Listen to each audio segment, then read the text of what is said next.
이번 시간에는 생물 분류하기 활동을 실질적으로 해보려고 합니다.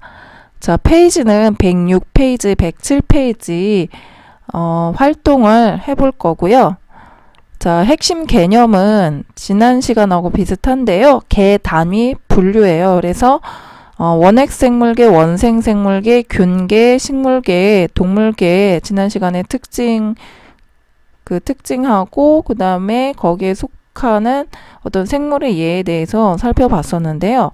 자, 이번 시간에는 다양한 생물을 개 단위로 분류할 수 있다. 그래서 이제 구체적으로 어떤 사례를 가지고 여러분들이 이제 실제적으로 분류를 해보는 이런 활동을 진행할 거예요. 그래서 여기 지금 이제 다양한 생물을 어떻게 분류할까라고 하는 질문이 있죠. 자, 어떻게 분류할 수 있을까요? 그렇죠. 자, 일단은 분류할 생물들을 먼저 관찰을 해야 되겠죠. 어떤 특징들이 있는지. 그래서 그렇게 한 다음에 우리가 이제 앞차시에서 배운 그런 어떤 이제 원핵생물계, 원생생물계, 균계, 식물계, 이런 동물계의 그런 5개 개 중에서 어느 것에 속하는지, 그죠? 그러니까 어떤 특징을 지니고 있는지 확인을 한 다음에 그런 비슷한 생물끼리 이제 묶어서 분류를 하면 되겠죠. 자, 이제 바로 106페이지 활동을 한번 해보려고 하는데요. 자, 다음은 5가지 개의 생물을 찾아가는 지도다. 갈림길의 빈칸에 각각 알맞은 어떤 분류 기준을 써 넣어서 지도를 완성한다. 이렇게 돼 있죠. 자, 이거는 사실은 굉장히 좀 중요할 수 있어요. 이게 분류 기준 중요하죠. 자, 그러면 한번 출발. 자, 여기 돼 있죠. 그럼 출발선에서 색깔을 좀 바꿔보는 게 좋겠네요. 자, 세포의, 핵이, 여기, 그러면 결국엔 여기에서는, 이게 뭘까요? 여기에서 갈림길. 자, 핵막에 어떻게 보면은, 핵막의 유무가 되겠죠. 핵막의 유무고, 여기 원핵생물계라고 돼 있으니까 세포의 핵이 여기는 없다가 되겠고요. 그죠? 자, 여기는 세포의 핵이 있다. 자, 좀 더 정확한 표현은 핵막의 유무죠. 핵막의 유무. 그래서 핵이 없으면, 즉 핵막이 없는 것을 우리가 원핵생물계라고 하고요. 자, 이 갈림길이죠. 그러니까 핵이 있는 이쪽에 있는 갈림길에 해당하는 그런 생물을 우리가 진핵생물이라는 표현을 쓰기도 해요. 좀 어려울 수도 있는데, 진핵생물들이고요. 자, 그리고 이제 갈림길. 자, 요렇게 가고, 여기서 또 나뉘죠. 그죠? 자, 여기에서의 분류 기준이 뭘까요? 자, 몸의 세포 수가 되겠죠. 그죠? 그래서 몸이 여러 개의 세포로 이루어져 있다. 자, 여기는 다세포 생물이 되겠고요. 자, 이쪽으로 가면 갈림길이 이쪽 길일 때는 몸이 한 개의 세포로 이루어져 있다. 자, 단세포 생물이 돼요. 그래서 이제 핵은 있는데 몸이 한 개의 세포로 이루어져 있는 이런 단세포 생물들은 원생생물계에 속하게 되겠고요. 자, 일단은 그러면 다세포 생물 요쪽 길로 이제 계속해서 이동을 해볼게요. 자, 그 다음에 이제 만나게 되는 분류 기준이라는 것이 광합성의 유무가 되겠죠. 그래서 광합성 이쪽 라인은 지금 보니까 광합성을 뭘까요? 자, 광합성을 하지 못한다가 되겠죠.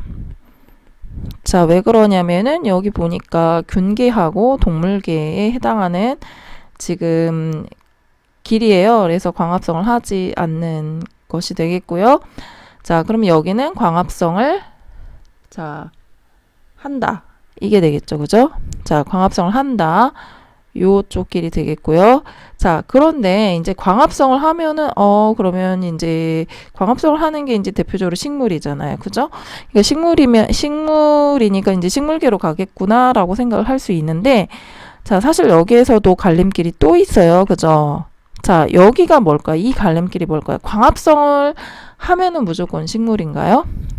자, 그건 아니었죠. 그죠? 우리가 광합성을 하는 것 중에는 식물도 있었지만 사실 그 지난 시간에 원생 생물계 중에서 뭐 김이라든지 우리가 이제 먹는 그런 김이나 다시마, 그죠? 그리고 뭐 이런 것들이 있죠. 그러니까 해조류 같은 경우. 자, 이제 경우에는 광합성을 분명히 해요. 이제 뭐 갈조류, 뭐 이렇게 홍조류, 뭐 녹조류 이렇게 해가지고 이런 이제 조류라고 하는 녀석들이 있는데요. 자, 광합성을 분명히 해요. 근데 식물은 아니에요.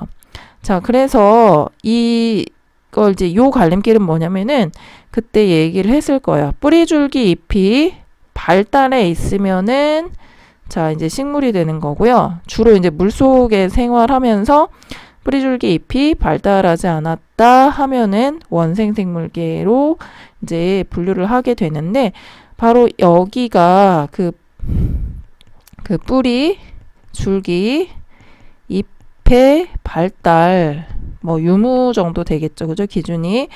해서 발달하면 식물, 발달하지 않았으면은 원생생물계로 분류를 하는 거고요. 자, 이제 마지막 이제 자, 광합성을 하지 못하는 것들 중에서는 이제 균계하고 동물계가 있었죠. 그러면은 일단은 여기 보면은 자, 운동성이 없으면 자, 없다가 되겠죠. 균계가 되겠고요. 균계에는 뭐 버섯이나 곰팡이 같은 경우가 여기에 들어간다고 했어요. 자, 운동성이 있으면 바로 그것이 동물. 사실 이제 동물에서 이 동자가 움직일 동이잖아요. 그래서 동물계 이렇게 들어가고요. 자, 광합성을 하지 못한다라는 것은 그때 얘기했을 거예요. 종속 영양 생물이라고 해서 스스로 양분을 만들어내지 못한다는 거죠. 자, 그러면은 여러분들 기억을 할지도 모르는데 지난 시간에 이제 린네가 처음에는 버섯을 식물계로 분류를 했다라고 했죠. 근데 이 버섯이 후에 이제 밝혀진 것이 자, 여러 가지 어떤 특징 때문에 광합성도 하지 못하고 그다음에 균사라고 하는 독특한 구조를 가지고 있어서 균계라고 따로 분류를 한다라고 했었잖아요. 사실 굳이 린네는 식물계로 분류를 했었죠, 버섯을. 근데 이 버섯은 사실은 이렇게 여러분들이 지금 이제 개를 찾아가는 이 지도를 보면 알겠지만은 오히려 지금 보면 이렇게 스스로 양분을 만들지 못한다는 면에서 동물계에 더 좀 굳이 이제 거리를 이제 생각하자면은 식물계보다는 오히려 동물계하고 이제 유형 관계가 더 있다라고 생각을 할 수가 있겠어요. 이제 뭐 그냥 참고로 얘기를 해봤고요.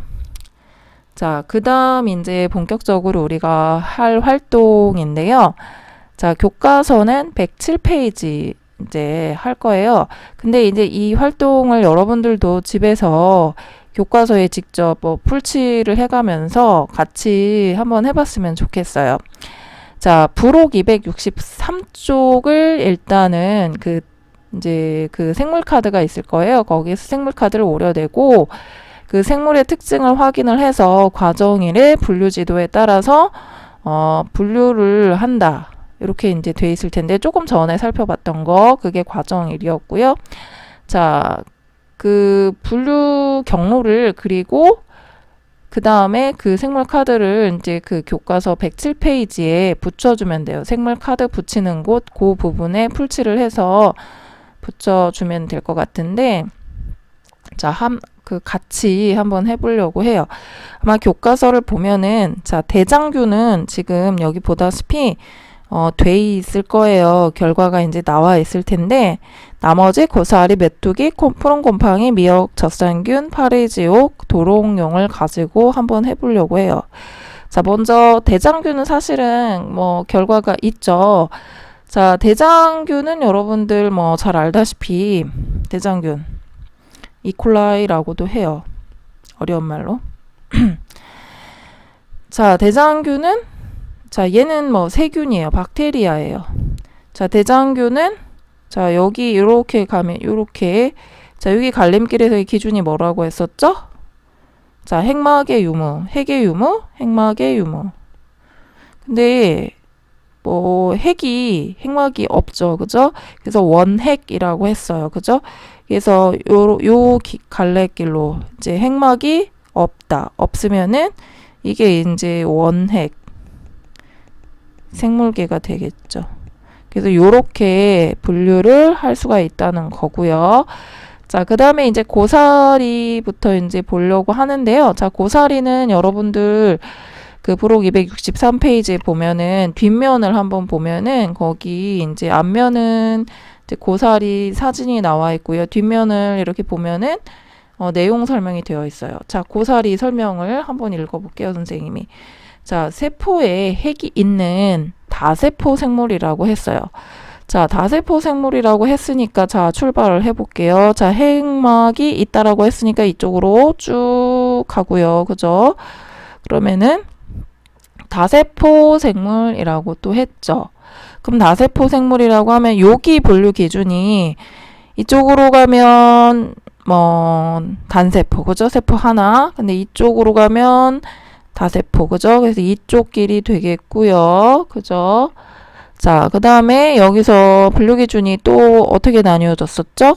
자, 그죠? 광합성의 유무가 돼요. 그죠? 광합성 유무. 그래서 이쪽으로 가면 광합성을 못한다. 이쪽으로 가면 광합성 한다죠. 그죠? 그래서 이쪽 길이 되는 거고요. 자, 그 다음에 그 고사리는 엽록소가 있어서 광합성을 할 수 있으며, 그죠? 그래서 이렇게 그려진 거고, 자, 운동성이 없다라고 했어요. 그러니까 뭐 동물은 아니고요. 자, 그 다음에 고사리 설명을 보면, 자, 보세요. 자, 뿌리, 줄기, 잎이 발달하였으며 주로 습한 육지에서 산다. 그래서 고사리를 양치식물이라고 해요. 좀 어려운 말인데, 그 분류상 그 꽃이 피지 않는 식물, 우리가 꽃을 피우는 그런 식물을 현화식물이라고 하는 어려운 말을 쓰는데, 그 고사리는 자, 꽃을 피우지는 않아요. 포자로 번식을 하는데, 자, 어쨌거나 그러면 식물은 식물이에요. 어쨌든. 자, 그러면 이쪽 갈림길, 여기가 그 뿌리줄기 잎이 발달하지 않으면 이제 원생이 되는 거고요. 뭐 미역 이런 것처럼. 자, 그런데 고사리는 이렇게 가야 되겠죠. 그죠? 그래서 고사리는 자, 식물계로 분류를 할 수 있게 되는 거죠. 자, 그 다음 메뚜기를 볼게요. 자, 메뚜기는 자, 세포에 핵이 있는 다세포 생물이다라고 했어요. 그러면 앞에서 설명했기 때문에 자, 이렇게 자, 다세포니까 이쪽으로 가야 되겠죠? 그 다음에 여기서 자, 볼게요. 다세포 생물로 자, 뒷다리가 길어 높이 뛸 수 있다. 자, 운동성이 있다는 얘기가 되겠네요. 자, 논이나 물가 주변에서 살며 광합성을 하지 못하고 식물의 잎을 먹고 산다. 광합성을 하지 못해서 식물의 잎을 먹는다고 했으니까 자, 여기서 광합성을 못하면 이쪽, 뭐 하면 이쪽인데 광합성을 못하는 거죠. 그러니까 이쪽으로 가야 되고 여기에서 다시 운동성이 없으면 이쪽인데 운동성이 있다고 했으니까 이렇게 되겠죠. 그죠? 그래서 메뚜기는 동물계가 되죠. 자, 그 다음 푸른 곰팡이를 볼게요. 자, 푸른 곰팡이는 뭐 이미 이름에서 이제 곰팡이라는 말이 있네요. 자, 세포에 핵이 있는 다세포 생물로 그러면 이렇게 가겠죠. 그리고 다세포라고 했으니까 이쪽으로 가겠죠. 이쪽으로 가면은 단세포예요. 자, 다세포 생물로 몸은 균사가 얽힌 구조로 되어 있다. 자, 광합성을 하지 못한다고 했으니까 여기가 광합성이 있는, 이쪽끼리 광합성 할 수 있는 거, 못하는 거, 그죠? 그러니까 이쪽 길로 가야 되고요.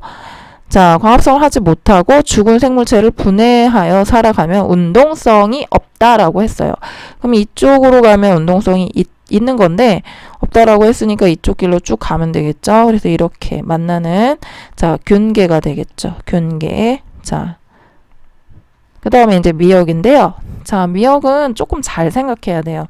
자, 여러분들 뭐 사실은 그 지난 시간 내용을 다 배웠으면은 잘 들었으면 사실 그러니까 그냥 알 수 있어요. 자, 그런데 이제 한번 그래도 그 길을 그려보도록 하죠. 갈림길을 이용한 그런 이제 분류 지도를 한번 그려보도록 하면은 자, 미역 세포에 핵이 있는 다세포 생물이라고 했어요. 자, 그러면 이렇게 가서 자, 다세포 핵이 있다고 했으니까 핵이 있으면 이쪽으로 가야 되겠죠. 그죠? 진핵생물. 자, 이렇게 그 다음에 다세포니까 이렇게 가야 돼요. 조심해야 될 게 여러분들 여기 이게 사실 원생이잖아요. 그래서 미역을 이제 결과만 아는 친구들은 그냥 곧바로 이쪽으로 이렇게 갈 수 있거든요. 근데 그렇게 가면은 안 되고요. 그죠? 안 되고요. 자, 미역은 다세포 생물이라고 했어요. 물론 여러분들 이렇게 갈 수 있는 경우도 있어요. 뭐냐면은 우리가 원생 생물 중에서도 뭐 단세포 생물 있죠. 뭐 아메바 같은 경우, 집신벌레 같은 경우, 그죠? 뭐 이런 경우는 이렇게 가야 되겠지만 다세포 생물이라고 했기 때문에 길을 여러분들 자, 이쪽으로 가야 돼요. 이쪽으로. 자, 다세포 생물로 자, 갈조소라고 하는 색소가 있어서 광합성을 할 수 있다고 했어요. 그래서 여기가 광합성 유무라고 했었잖아요. 이쪽으로 가면 광합성 못하고 이쪽으로 가면 할 수 있다고 했어요. 그러면 이쪽으로 가고요.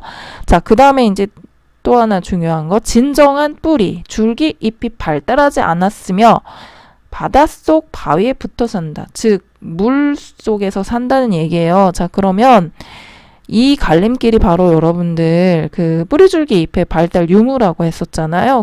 그래서 발달하고 주로 이제 발달한 경우는 이쪽으로 가죠. 식물계 쪽으로 가지만 자, 미역은 발달하지 않았기 때문에 이쪽 라인을 탑니다. 이쪽 길을 가서 요렇게 그려줘야지 제대로 된 그림이 되겠죠. 그래서 이렇게 조금 이제 복잡한데 자, 이렇게 그려줘야지 맞을 것 같아요. 자, 그 다음에 젖상균을 보겠고요. 자, 젖상균은 여기 균자를 보니까 박테리아 같긴 한데 한번 보죠. 세포에 핵이 없는 단세포 생물이라고 했어.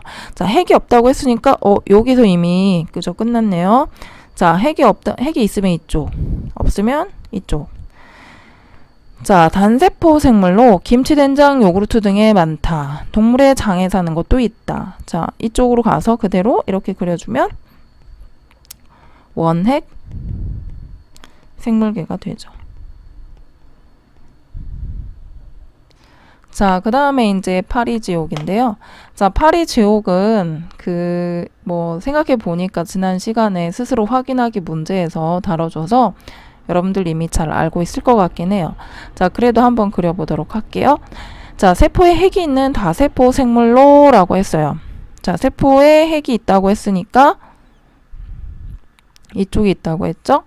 자, 다세포 생물. 또 여기서 다세포라고 했으니까 다세포 이쪽으로 가야 되죠? 그죠?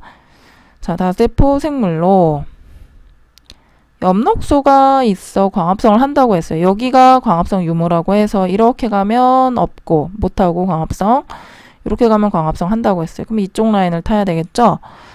자, 광합성을 하면 곤충을 잡아먹기도 한다. 자, 이 곤충을 잡아먹기도 한다는 것 때문에 사실은 요렇게 뭐 또 생각을 할 수도 있겠지만 아니면 뭐 이거 이렇게 자, 그런데 뿌리, 줄기, 잎이 발달해 있으면 광합성을 어쨌든 한다고 했어요. 주로 뭐 광합성에 더 의존을 하죠, 사실.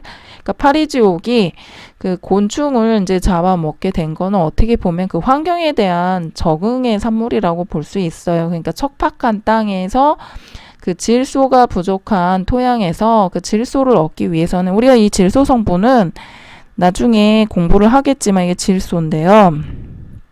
이게 원소기호예요. 지금은 2학년 때 이제 공부할 텐데. 자, 그 단백질의 구성 성분이 그 CHON이라고 해가지고 탄소, 수소, 산소, 질소. 그래서 이제 그 질소 이게 이제 중요한 성분인데 이 단백질을 이제 그 질소 성분은 사실은 중요해요. 그러면 이제 질소 성분이 이제 부족한 토양에서 파리지옥이 그 질소를 얻기 위해서는 결국에는 우리가 곤충이라는 거, 그죠? 그 벌레를 이제 이렇게 말 그대로 식충이죠. 이렇게 해서 이제 녹여서 이렇게 먹게 되면은 거기 이제 우리가 동물 이제 알잖아요. 그죠? 그 물을 제외하면 사람도 이제 뭐 탄수화물, 뭐 지방, 단백질 이렇게 구성이 돼 있잖아요. 이제 그러니까 거기에서 이제 그 질소 성분을 얻는 거죠. 단백질의 일부 이제 요소가 질소니까. 자, 뭐 요렇게 이해를 해주면 되는데 어쨌든 파리지옥은 그것 때문에 이제 그런 거지. 사실은 광합성을 하니까 그 광합성을 통해서 양분을 얻기는 해요. 주된 양분은. 자, 그래서 이제 광합성 라인. 그리고 뿌리줄기 잎이 발달했다고 했으니까 이쪽이 아니라 이쪽 라인을 타야 되겠죠. 그래서 이렇게 하면은 자, 식물계가 되는 거죠. 자, 도롱뇽을 이제 해볼게요. 자, 도롱뇽은 거기 이제 한번 읽어볼게요. 자, 세포에 핵이 있는 다세포 생물이다라고 했으니까 이쪽 라인을 타고요. 자, 알은 물속에 낳지만 생활은 육지에서 한다. 자, 이게 그 물에서도 생활하고 육지에서도 생활하고 이게 뭘까요? 여러분들 양쪽에서 생활하는 거 양서, 그죠? 양서류라고 해요. 그러니까 도롱뇽을 이제 분류 체계로 보면은 양서류, 뭐 이렇게 우리가 포유류, 뭐 조류, 파충류 뭐 이렇게 얘기할 때 양서류에 들어가고요. 자, 그 알은 물속에 요거는 뭐 이제 그 내용이고 광합성을 하지 못하고라고 했어요. 자, 다세포 생물이라고 했으니까 이렇게 가고 그 다음에 광합성 하지 못한다고 했으니까 뭐 이쪽이 광합성 하는 라인이잖아요. 근데 못한다고 했으니까 이쪽 라인 타야 되고 자, 그 다음에 네 발로 기며 주로 곤충을 잡아먹는다. 네 발로 긴다라고 했으니까 운동성이 있다는 얘기잖아요. 이 운동성 없으면 이쪽이지만 있다고 했으니까 이렇게 해서 자, 도롱뇽은 동물계에 속하게 되겠죠. 자, 이렇게 해서 여러분들 지금까지 이제 분류 경로를 그려봤고요. 여러분들도 잘 그렸을 거라고 생각을 해요. 자, 그 다음에 이제 정리하기를 한번 볼게요. 자, 분류한 생물이 각각 어떤 계에 속하는지 정리해보자. 자, 동물계에 속하는 게 어떤 게 있었죠? 앞에서. 자, 그렇죠. 메뚜기, 도롱뇽. 자, 식물계에 속하는 게 고사리하고 파리지옥. 자, 그 다음 균계에 속하는 게 자, 푸른 곰팡이가 있었죠. 그 다음에 원생생물계에 들어가는 게 미역. 자, 요런 것들을 좀 잘 봐야 돼요. 원생생물계. 그죠? 자, 원생은 단세포도 있었고 다세포도 있었기 때문에 조금 유의를 해야 되고요. 원핵생물계는 젖산균이 있었고요. 그 다음에 이미 교과서에 나와 있었던 그 대장균도 여기에 속하겠죠. 자, 생물을 개 단위로 분류하는 그 기준에는 무엇이 있는지 토의해보자라고 했어요. 아까 전에 그 갈림길, 그걸 생각을 해보면 답을 충분히 할 수 있는데요. 자, 첫 번째 기준이 됐던 게 핵막의 유무였었죠. 그래서 이 핵막이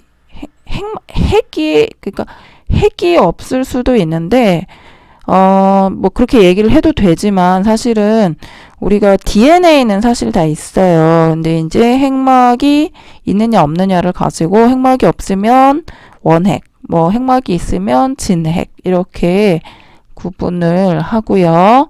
자, 그 다음에 그 다음이 뭐였어요? 그 다음이 자, 몸을 이루는 세포수. 자, 사람은 굉장히 많은 세포가 모여서 하나의 개체를 이루는 다세포 생물이죠. 그래서 근데 뭐 이제 원핵 같은 경우나 뭐 집신벌레 같은 경우 하나의 세포가 한 개체예요. 이런 걸 이제 단세포 생물이라고 하는데, 단세포, 다세포 이렇게 나누게 되고요. 자, 그 다음에 이제 기준이 또 뭐가 있었냐면 광합성 유무. 자, 광합성 유무. 자, 요런 게 있었죠. 자, 그리고 그 다음에 또 어떤 게 있었나요? 자, 운동성. 그러니까 운동성의 유무라고 해서 그 운동을 할 수 있으면 이제 동물계, 운동을 이제 못 움직이면 뭐 균계 이렇게 분류를 했었죠.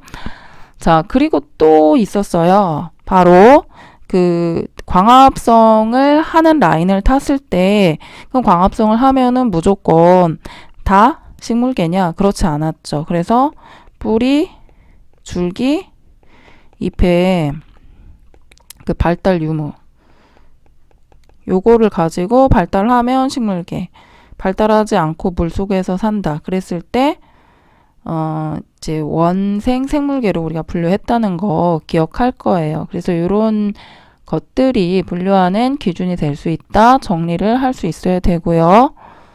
자, 그 다음에 이제 세 번째 열쇠죠.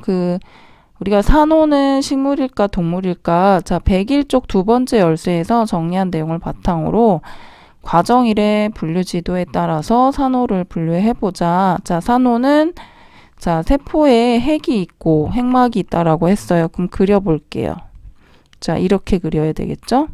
이쪽 라인 타야 되고, 몸이 여러 개의 세포로 이루어져 있다. 이렇게.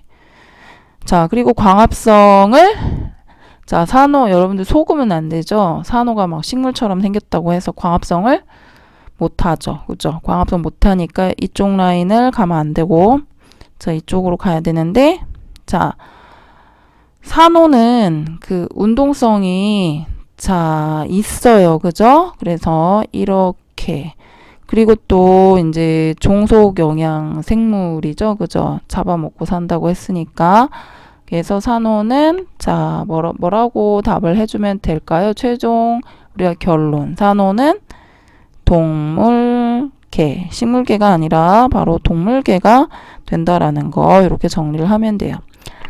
자, 그 다음에 이제 그 교과서 107페이지 마지막 더 해보기 그 활동을 좀 해볼 건데요. 자, 독특한 특징을 지닌 생물을 분류해보자 라고 했어요. 자, 바위에 붙어 사는 따개비, 교과서에는 따개비 그림은 없는데 따개비가 뭔지 여러분들이 좀 이제 인식을 좀 잘 하라고 이제 사진을 좀 갖고 왔어요. 따개비는 뭐 이런 선박이나 바위에 이제 붙어서 이제 사는 생물인데요. 자, 따개비의 그 특징을 조사를 하고 어떤 게 속하는지 분류해보자라고 했어요. 자, 조사를 좀 여러분들이 하면 좋은데 알려줄게요. 그냥. 자, 따개비의 특징. 자, 어떤 게 있냐면 따개비는 바위나 배 밑에 그래서 찾아보니까요. 이게 그 선박 밑에도 많이 붙어 있고 뭐 거북이 등에도 막 붙어 있고 해서 피해를 주기도 한다고 하더라고요. 자, 뱀이 등에 붙어서 이걸 고착생활이라고 하는데 자, 고착생활을 해요. 근데 그러면 뭐 따개비가 움직임이 전혀 없느냐? 그건 아니고요. 미약한 운동성이 있어요. 그러니까 사람처럼 뭐 이렇게 굉장히 활발하게 막 운동하는 건 아니지만 미약한 운동성이 있고요. 자, 그 다음에 물속의 플랑크톤을 잡아먹어요. 물속의 플랑크톤을 잡아먹는다. 그러면 광합성을 못한다는 얘기예요. 그죠? 그다음 광합성 못하고 이제 정리를 해봐야 되겠죠. 광합성 못하고 그 다음에 이 기관이 있어요. 기관. 이게 뭐 기관이라는 건 우리가 폐, 간 뭐 이런 식으로 해가지고 어떤 이제 그런 것들을 우리가 기관이라고 하는데 기관이 있으니까 기관이 있다. 자, 그러면 따개비는 자 어떤 게 속하는가? 당연히 따개비는 여기 자 그 단세포는 아니에요. 지금 여러분들이 사진에서 보는 것처럼 단세포 아니고요. 자, 그러면 이렇게 가야 되고요.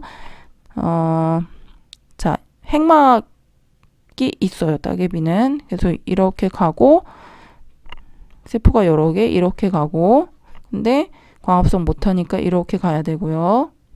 자, 그리고 운동성이 있다고 했으니까 이렇게 가서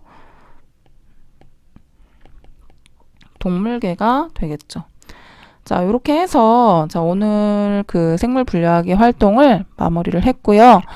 자, 이제 다음 시간부터는 이제 중단원이 바뀌어요.